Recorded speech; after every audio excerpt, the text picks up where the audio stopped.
What the conversations that Ian Foster and his selecting teams, Grant Fox, going, you know what, where are we going to go? Form of players. He'll be looking at the way Geordie's playing. Brotherly level. What do you shake? He's shaking his head. He's up and down. I'm just saying that he's going to have to get used to that jersey. 22. 22. There's no way. There's no way. There's Geordie Barrett, and we know his form. And you talk about selections. This is something we talked about last week in terms of fullbacks, though, Mills. But you know, there's a lot of conversations to be had here. We're going to look at some injury. It's a wee injury list at the moment, but the competition's going to heat up. Particularly, we've got a few guys coming back from Japan.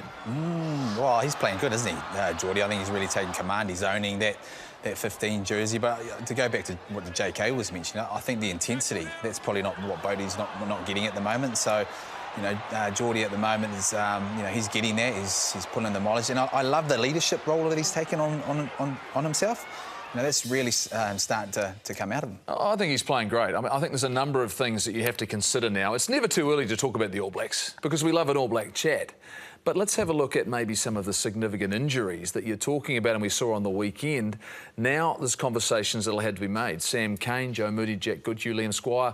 Why is Folau Fakatava up there? Because his form was so very, very good. And this gets a little bit complicated, Mills, for Folau in regards to residency and eligibility. And had he been an All Black all of a sudden, but rules are going to change. Well, he had that stand-down period, hasn't he, because he was born in Tonga. And so they extended that out. I mean, it was 3 years originally, but they extended it out this year because of COVID. So he had to, you know, obviously get selected, which I think he would have this year, and then play a test match for him. But if he doesn't by the end of this year, then that'll obviously have to wait and be extended out to the 5-year period, which is 2023. I know it's a big year, and I still believe he's capable of doing it. But it just means you'll have to wait another couple of years to actually, you know, be in the fold. Yeah, and whether or not New Zealand Rugby look to challenge this rookie, I'll be interested to see. But I want to change the conversation to someone who's not on contract, and it's TJ Perenara, who has gone to Japan. He's now off contract.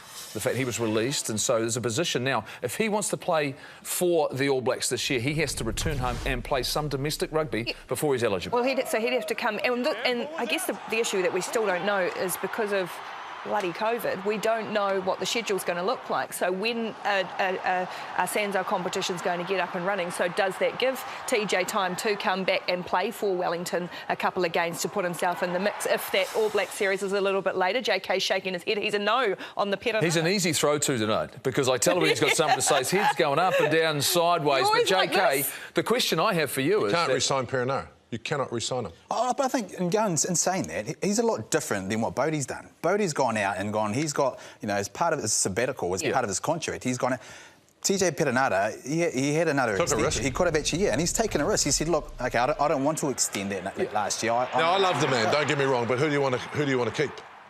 Well, that's the decision-making, though. You sit where we are right now with our halfback stocks. The fact we've just lost possibly the third informed halfback or, you know, guys in that conversation. You've got Brad Weber and Aaron Smith. Are we looking for TJ Perenara to come back in and give us our insurance? Two guys who will come back. You talked about Brodie Retallick and Beauden Barrett. Those are two players who will come back to New Zealand and be involved or be available for selection for the All Blacks. That's the big debate here. We start going on the fact that, you know, where does TJ Perenara... I don't think that's a big debate. I think when I said Bodie stays in 22, there's no way that the All Black selectors would risk them coming back without knowing the intensity of the Japanese league, right?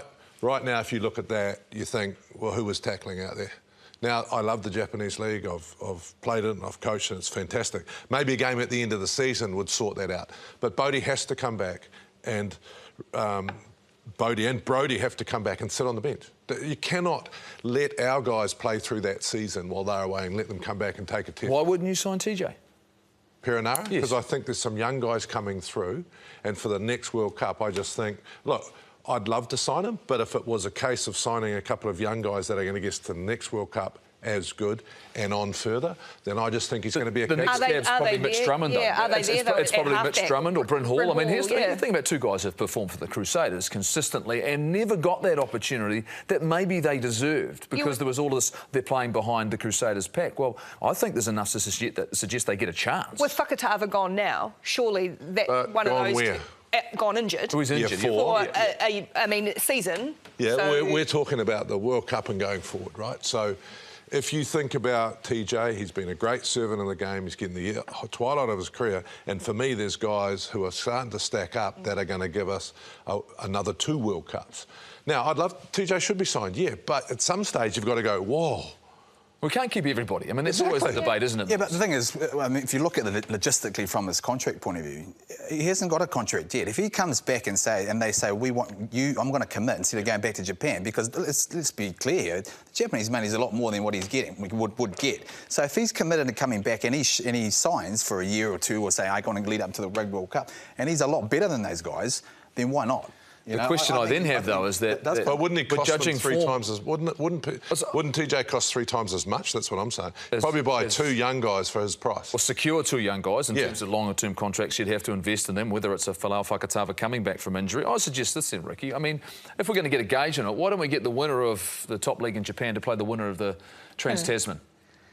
You want to find out exactly how good that rugby team is. Let's get a cross game. Let's find out. In fact, we're looking for contests. We've always wanted to involve Japan. Why not find out then and get a gauge of exactly... Because I think that's the must at the moment, isn't it? Apples with apples. I know a number of extra teams in the Japanese competition. Teams have come from 2nd division up, and there's 2 pools. It's not quite as strong. But the good teams are very, very good. Everyone's saying that. We need to see proof, right? If I was going to pick on that type of form, I want to see it against top quality players. Absolutely. Club World Cup, you've just started it. There we go. Well, I'd vote for it. I'd vote for overall it. club If some of our great. decision makers at World Rugby and sometimes our NZR went so slow moving, maybe we could do it like that. Well, there's a lot of slow moving at the moment because it doesn't appear as though... Silver Lake's gone missing, have they? Haven't heard anything for 10 days? Well, it hasn't advanced. There's been very little chatter, and that's a concern in itself. And I pose this to you, Mills, though. New Zealand Rugby are trying to generate more revenue, right? That's what they're trying to do. They're trying to find a place to generate more revenue. Is that not the revenue we want to keep these players playing at home, rather than having to go to Japan to secure guys so they're playing in our competition rather than Japan? Or we have got to find a way to work with them? Well, I think... obviously, when you're talking about $400 million odd, isn't that part of the investment? The problem that you've got now is that there's very little in what the New Zealand Union or New Zealand Rugby Union actually coming out and saying, NZR, about where that money is going to go. And so, 10 days or so, we still haven't had any sort of... that would have been the time for them to say, well, this is what we would spend our money on. And they still haven't. They're still waiting on what they've gone and talked about behind closed doors. But to your point, absolutely, this is where you can actually go, well, I've got the freedom to go, well, we're going to keep these young players and possibly bring TJ Perenara back, as opposed to, well, we haven't got money to keep these or keep this guy.